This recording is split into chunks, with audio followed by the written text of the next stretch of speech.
injineere waxaan waayay macaamiil badan oo dib ugu soo laaban lahaa maqaayadda. Waxaan sidoo kale dareemayaa in ay hooseyso heerka qancinta macaamiisha ee sidaan ku xalin karaa. hagaag aan kuu sheegay dhibaatadu waa dhinaca dalabaadka.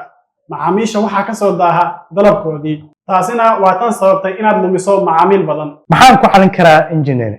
soo ma ogid in shirkadda Waran Cloud oo ah shirkad ka shaqeysa horumarinta ganacsiyada dalka ay ku hayso system loogu talagalay maqaayadaha kaasoo macaamilka u fududeynaya inuu si degdeg ah u helo dalabkiisa.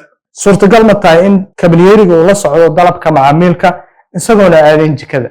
haa, marka hore kabalyeeriga ayaa macaamilka ka qaadaya dalabka isagoo isticmaalaya tablet ama telephone, kadibna si automatic ah ayuu ugu gudbinayaa jikada isaga oo iskariinka la soconaya diyaarinta dalabka.